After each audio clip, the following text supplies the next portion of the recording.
afternoon to our next webinar. Today we have a joint webinar, HGST and Open-E together. We will talk about very nice hardware from HGST, and we will show Open-E JovianDSS high availability cluster with benchmarking, with replacing disk and so on. So today I would like to welcome our guest, so David Villa, Sales Director from HGST. Good afternoon, David. Good afternoon, Janusz. Okay, so let us go to the next slide. Our agenda today is the introduction of the HGST and this 4U60 disks storage enclosure. And then we will, after this, we will be showing step-by-step cluster configuration, benchmarking, and some testing. Okay, so now we are ready to start. Let us, I will be passing to David. David, can you please introduce your company and your hardware? Yes, sure. So let me start from a very brief introduction of who is HGST. HGST was the inventor of the very first hard drive when we were part of IBM back in 1956. And since then, we've been innovating in this area by coming out with innovative products on the hard disk side, but also on the SSD. Indeed, in 2008, we were partnering, and we're still partnering with Intel to introduce SAS SSD. And since then, we became a leader in this market as well. And we are keep on innovating. Some remarkable innovation are, for example, the introduction of the helium seal technology that allow us to be one step ahead of competition. And as a matter of fact, today we're already shipping the 10 terabyte capacity enterprise drive based on the third generation of our helium technology. HGST is not part of IBM any longer. We have been acquired first by Hitachi, and that's where the name comes from, Hitachi Global Storage Technology. But in 2012, we have been acquired by Western Digital, and we are now part of Western Digital Corporation. Last point on this slide is the fact that recently you might have heard that we are making, as a corporation, Western Digital Corporation is making a great investment into the flash area through the acquisition of SanDisk. But that's not the focus of this webinar, so let's move on, Janusz, on the next slide. In terms of portfolio, we have a very wide product portfolio with enterprise SSD. We're market leader on SAS. We have a very strong NVMe product, and we will be discussing how those products are integrating with Open-E in future webinars, not today. We are leading the market with the highest capacity performance enterprise drive, and with the highest capacity in terms of capacity enterprise 7.2K RPM drive, the 10 terabyte that we just released. But we're not just a component manufacturer, and we are trying to move up the stack by selling systems like a fully integrated object storage system that you see on the right-hand side of the slide, and with the subsystem, the JBOD, the 4U60 JBOD that we are going to describe today. The 4U60 JBOD is a fully integrated subsystem. It's a JBOD with 60 Ultrastar HDD with dual 12 gigabit SAS connectivity. Available today in three capacity: 240 terabyte based on a 4 terabyte drive, 360 terabyte based on a 6 terabyte drive, and 480 terabyte based on our 8 terabyte helium drive. and since we introduced the 10 terabyte helium drive, by early June we will be releasing a 600 terabyte version of this product. I'm going to briefly describe the key value of our product offering. First of all, it is an enterprise class product. Janus, okay. So every component is hot swappable. The drive, the I/O modules, the PSU. We have no single point of failure with the dual 12 gigabit SAS. Enterprise performance as well, despite it's based on HDD, we have remarkable performance, 9 gigabyte per second linear read and write, and almost 9K random IOPS. It's very simple to manage, and it's power provision to be able to access all the drives simultaneously. While on the other end, you can power down some of the drives if you want to save power. It is high quality. If you look at the design, it's developed from the ground up to be resistant to rotational vibration. When you have so many drives into a single enclosure, the side effect of the rotation of each drive can cause a serious problem to the others. So we designed the product from the material component, from the mechanical design itself, in such a way that we minimize rotational vibration. It supports some special features. It supports a SCSI enclosure service. The firmware can be upgraded in the field in a non-disruptive way. Customer can use it as a single JBOD, or they can create a daisy chain of up to 4 JBODs connected to the same server, and you can partition the JBOD through T10 zoning. It can also be considered as a very low power system, given the fact that on the high capacity, on the 480 terabyte and on the 600 terabyte, we are using our helium drive, and helium drive are consuming 44% less power than the equivalent capacity based on air. And the last point in the last slide, last but not least, this product is supported by HGST. HGST is known in the market for quality, and we are putting the same level of rigorous test and on this product. So we will be providing warranty support, 5 years for the drive, and 3 years for all the other components, and the product will be supported in the field by our community of customer technical supports. And with this, I give it back to you, Janus. Okay, thank you very much, David. So now we will try to switch to our setup. So I have here prepared the active cluster, which is working already. You see also we have the webcam.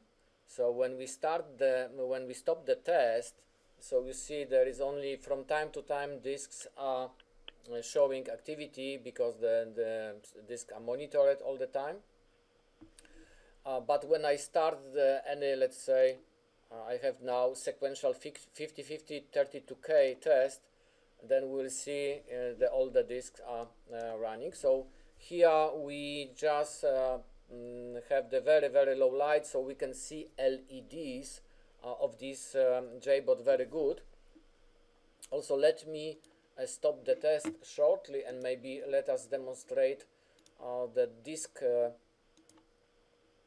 localization. So how we can find, let's say, this disk I will put on the blinking, and when I go to webcam, so we see the red one is blinking, so that's the disk which I'm identifying now. So we have very nice disk identification. If there is some problem and we need to find out the disk, we can do it with the LED. Okay, so I can switch it off. So we'll see that there will be no more blinking. Only the green LEDs which are showing disk activity are blinking. Okay, so the cluster which we mentioned already is configured. So when we'll show step by step, I will stop and destroy the configuration and configure this one more time. But just on the very beginning, we want to show the setup. So the setup is extremely easy. We have just two storage controller nodes running with the JovianDSS, and both are connected to the JBOD. So this is a typical shared storage.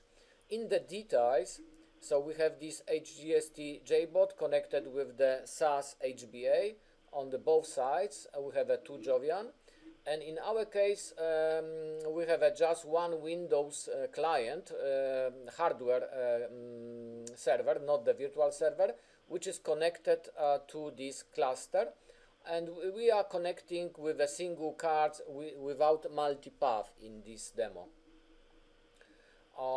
Our cluster is built very simple way, also no multipath, a single cards exporting our storage, and we have two ports for the ring, and the ring is always active backup bonding in our cluster design.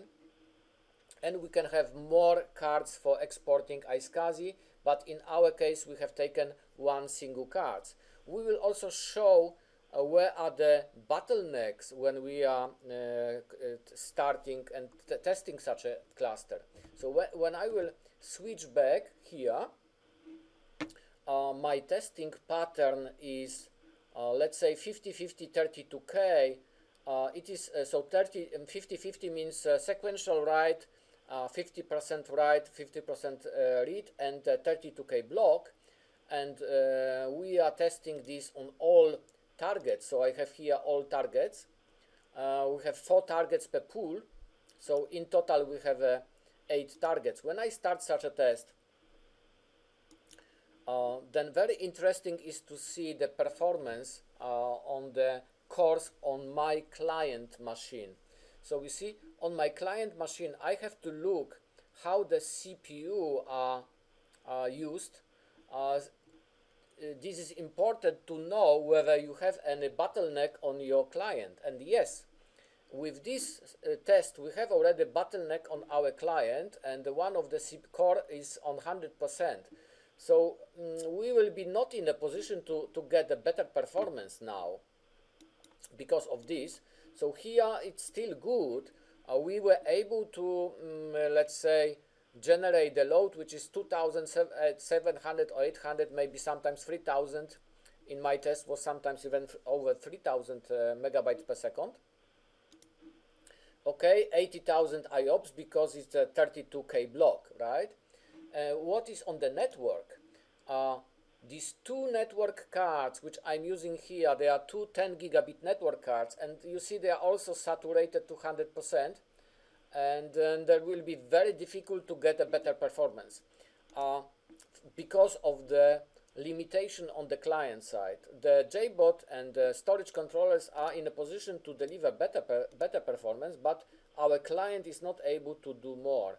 Let us change, let's say, to 64K, same pattern, but 64K block. So you see we have the in matter of the IOPS, it's twice less because it was 88, now we have 44 because the block is bigger, and but we didn't get much better performance on the throughput because we already reaching our limit on our client, right? So our client is showing us both Ethernet cards are fully saturated, And what happened on the CPU? On the CPU is very similar situation. I have a bit less on the core 0, but also it's near to maximum what my client can reach out of this cluster. Let us change this to, let's say, random read to K. So what we can observe when I will change the pattern to random read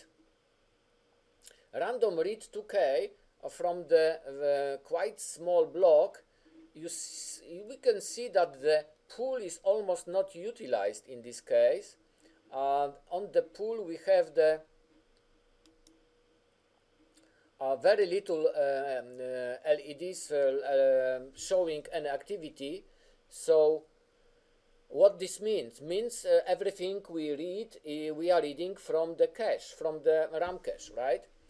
That is the reason why the LEDs are not blinking. Here I have some internet connection problem. It was not showing me the results for the while. So, but anyway, the performance which we are getting in this case, it's extremely good. We have a 270, almost 1000 IOPS, or 272, 274. So the performance is good, but we are reading from cache in this pattern. Let us change the read to K to write to K. So now we are reversing this. You see, when I do nothing, there is no activity, so the LEDs are blinking only very short while. But when I start the test, you see, we are writing in the constant way to the pool. So first, of course, we are writing to the memory in the cache, and then data is moved on the regular basis to the pool. But with such a pattern, we are able to get, you know, almost 100,000 IOPS. So now it's 99, now 91, 109. Of course, it will be changing, but it's also quite good performance. When we are talking about the maximum performance on the bandwidth, then we should try the 64256K pattern, and then reading and writing simultaneously at the same time. So in such case, on these two Ethernet ports, we are getting almost 3000 megabytes per second. Why? Because this is a reading and writing on the both sides. Otherwise, I will be not able to get more than 2000 megabytes per second. Okay, so that is a very short lesson about benchmarking. And every time what we are doing, we need to always observe what kind of bottlenecks we can have. You see, now when I'm using a bigger block size, 256, the number of the IOPS is lower. Now you see we have 11,000 IOPS. So the CPU is actually not saturated, but our network is still saturated, right?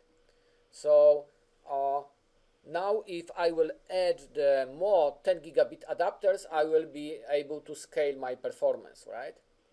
So always check these parameters, because then sometimes you don't know why you can't get a better performance out of your storage cluster. So now, coming back to our Jovian GUI, I will show you here we have two pools. There is one pool on the node A, and there is one pool on node B.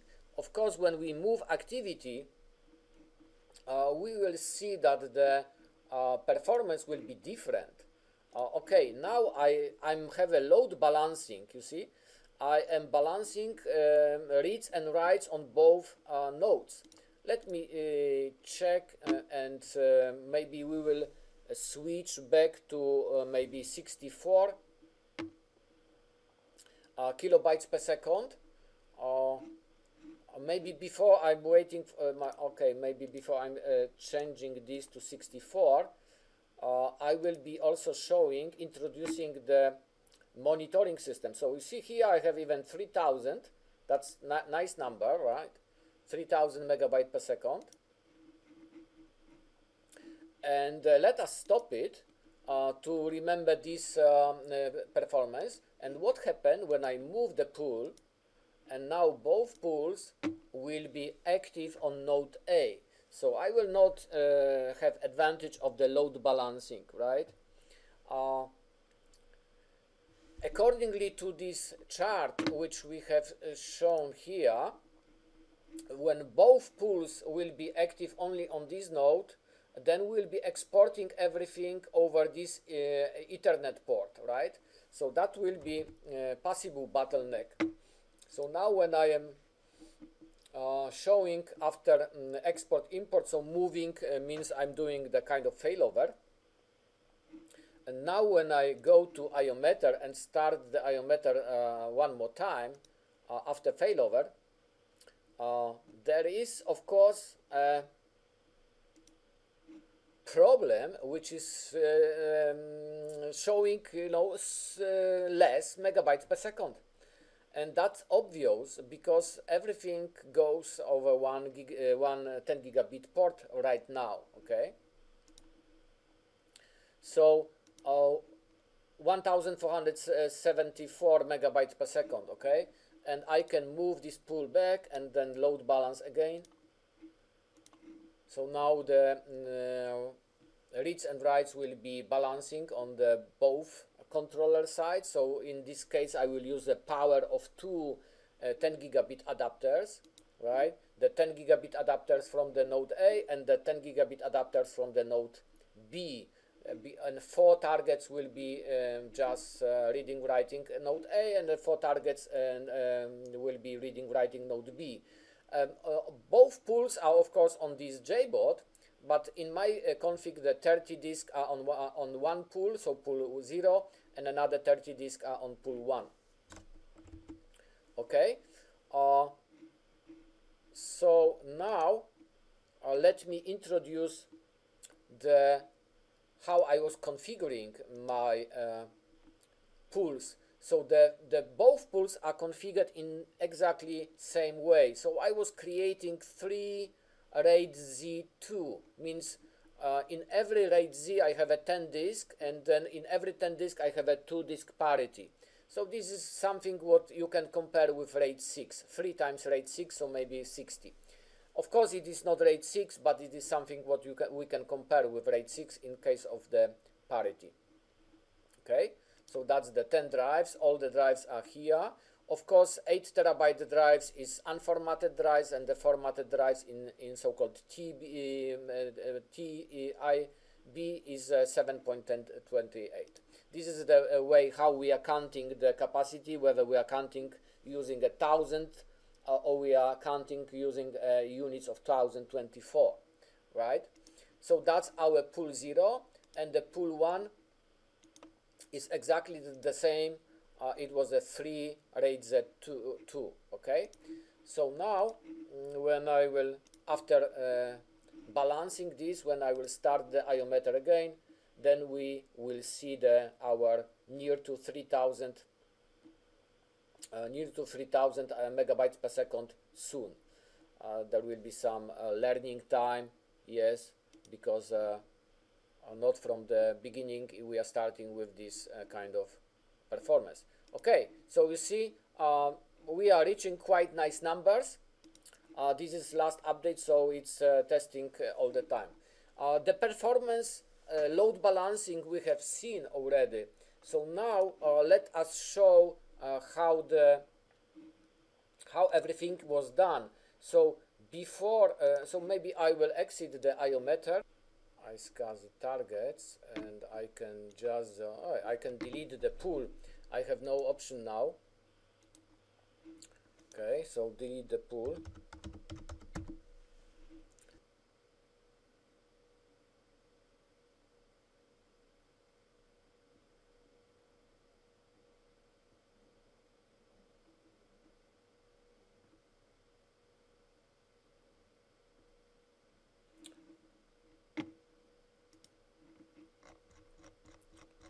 Okay, so now we should see 60 available disks on the both sides. Okay, when I go here and then refresh,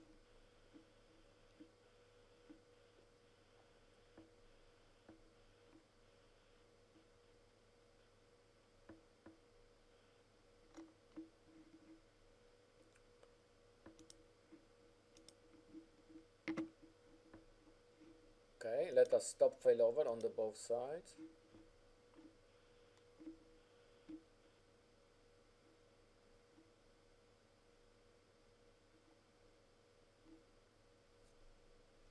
Okay, and I will also disconnect nodes.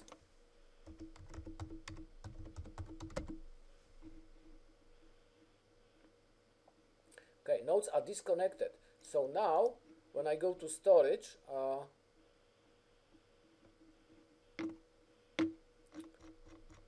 I see all the 60 disks available here, and I'm ready to create a new pool.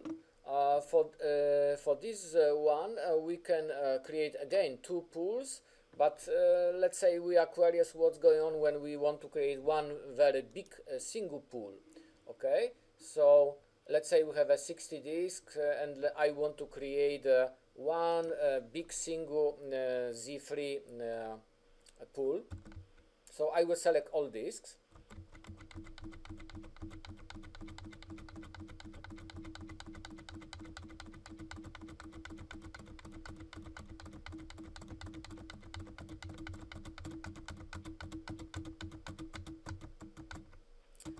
Okay, that's quite a lot. I will leave one disk unselected because we want to see how the replacement works.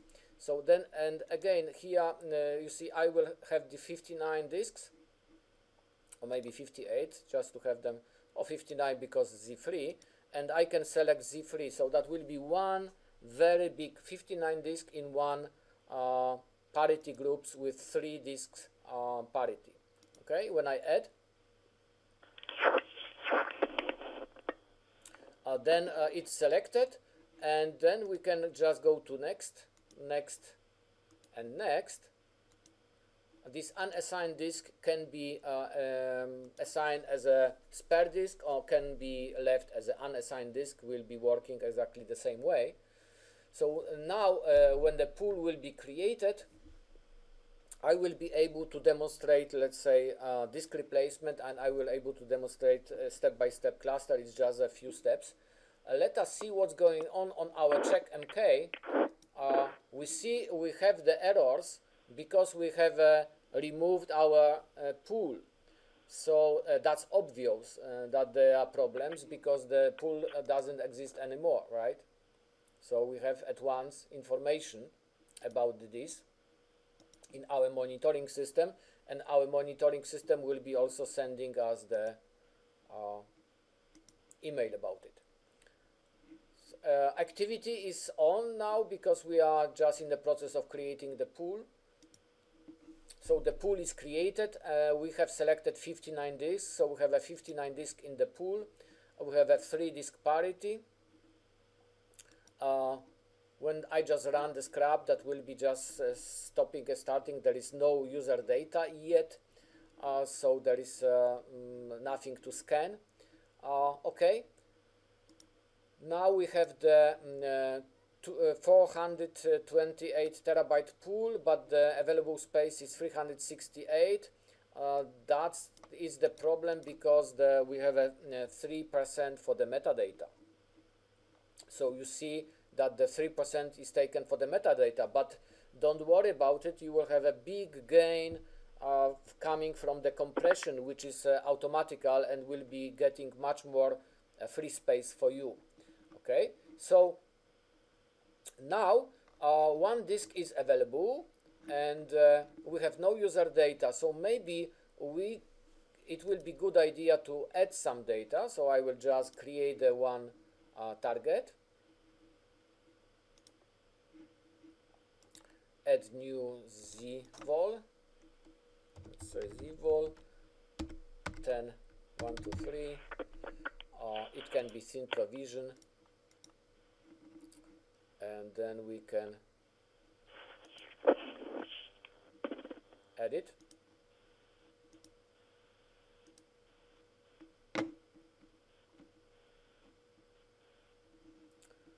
Okay, the pool I was accessing via virtual IP, so I will try to add such a virtual IP, same as I was having before, 192.168.2100. Let's say VIP 0 netmask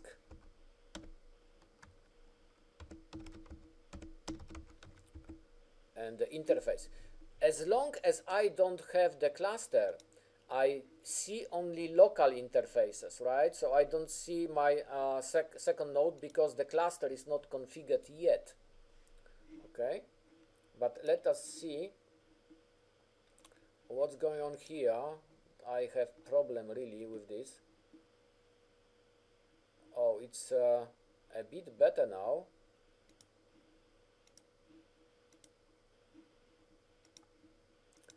Finally,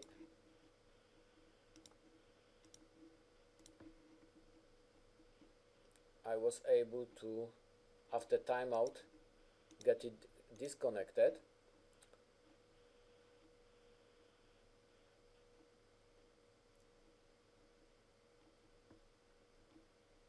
Okay, while waiting for this, I will continue. So, we have this virtual IP and we have a pool 0, but if we want, let's say, move the pool, we need a cluster, yeah? So let us go to failover setup. I will make the connection over the ring, so 192.168.0.221, that's the second node, sorry, not 221, but 201 in our case. So we have a 200 and 201, so admin is my password now. Okay, so we are joining both together. Once join is done, we need to add the ping nodes. In my case, that is 192.168.0.2. That is my Windows server itself, and I have another server which I can ping, 192.168.0.20. Okay. Good, the two ping nodes are configured. So now we are ready to start our cluster. I will start the cluster now. In this case, it's not active because I have one single pool that will be active passive, but it's good for our demo. We have seen active cluster in action already.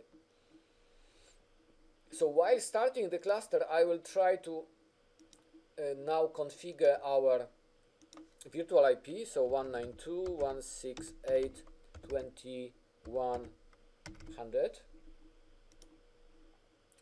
and the target just created already there, so we can connect. We can also go to advanced and use a direct connection to this, so 21 and the 21. So we have a static connection to our virtual IP, right? Okay, so now we have done the connection, we will see the disk, the new disk now. So when I go to disk management,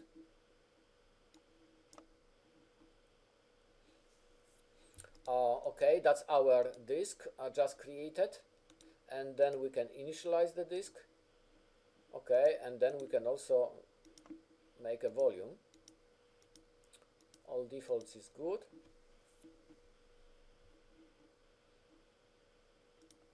So by meantime, the cluster is started. Let us see whether the second node is showing the same. So cluster is started. The pool is also started here. In the storage, there is no pool because the pool is on another side. So here we have everything started, okay.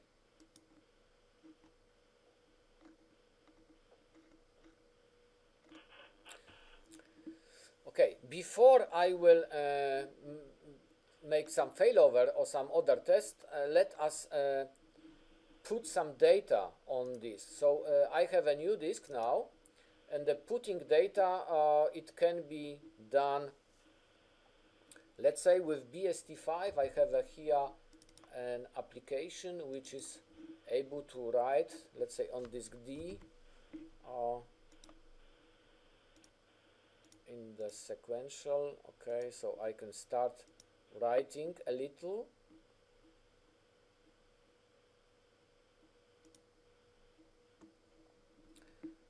Okay, so I will need some data, because if I will start a replacement without any data, there will be too fast, and then we will not see anything, right? So now let me again check if I run now the scrap. Is it already some data? Yes, there is already some data, and then the scrap is checking exactly the physical data which is on the pool. This is of course after compression, so sometime you may have quite a lot from the user's point of view, but a little from the pool point of view, because the data is compressed, and sometimes it's even deduplicated if you switch the duplication on. So here we need to, okay, I will check the, okay, and we can already start the disk replacement demonstration. So I will go to our RAID Z. Okay, I will select one of the drives, and I will just select replace. So I'm selecting this drive which is not assigned yet.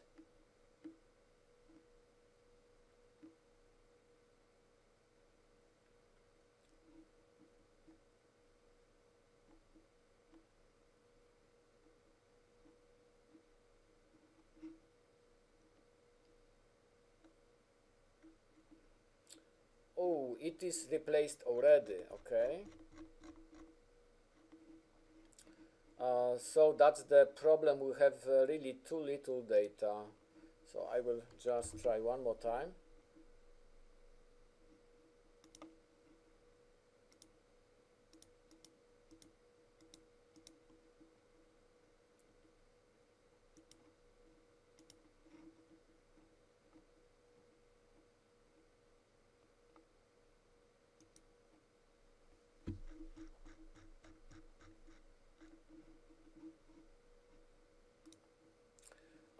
Now, of course, there is monitoring has changed on the DSS 200.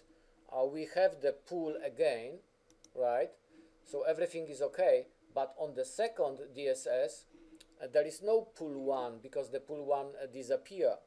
So now, if I want to acknowledge this, I need to go to hosts, select 201, and go to services, and say, okay, I'm agree with this configuration, automatic refresh. So I just clicking on this button and go to changes and activate the changes, and okay, that's confirmed already. So now when I go to hosts, there is no problem with this pool, missing pool now. Okay, but we see that we don't show any pool here, right? Because that was the situation when on the node B. Now there is no pool. The pool is only on the node A, right? So that's why we have zpool status and disk IO summary and so on. And the file system, the pool 0, the usage, and that's already monitored. On the second node, we are not monitoring this. If we will be making failover, then the pool will appear on the node B. Okay, so hopefully now we have enough data. So I will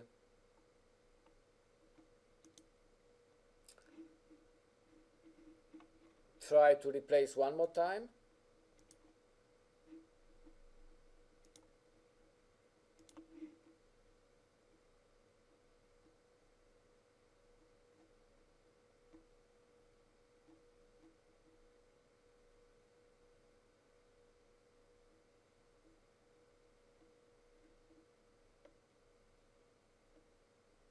Yeah, we see the replacement is working, but it was 3 point something giga, and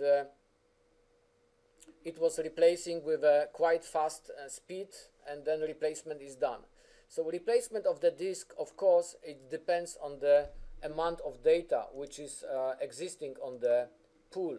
So let's say I could be able to, let's say, copy and paste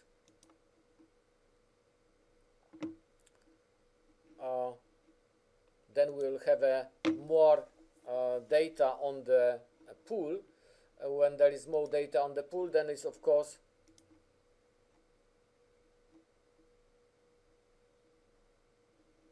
now we have more data, and the speed of this zvol is now limited because we have the zvol which is sync always, and the sync always means you must have a separate SSD for write lock.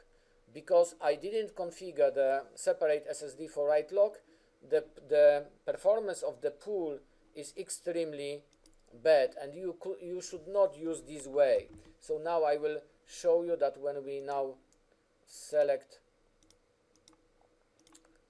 the test now, it should be working faster, and I will copy some data. It should also work faster now on the writing side, right? So also when I copy the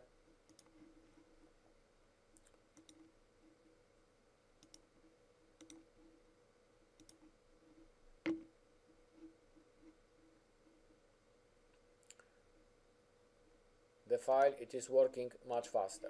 Okay, so we have quite a lot of data now, a lot, maybe not a lot, but significant gigabyte of data now on the pool. So now when I will replace the disk one more time,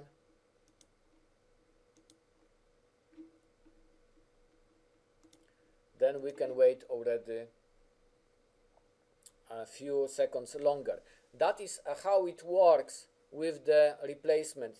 So with this replacement, we have finished the demonstration, because we have shown the active cluster. Now we have an active passive because we have a single pool. You see that's the exact details of this replacement here.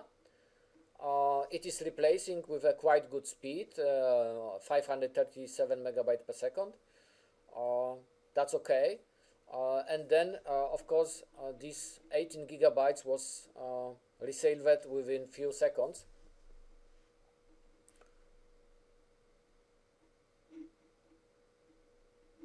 That's it. Okay, and now the disk is available here.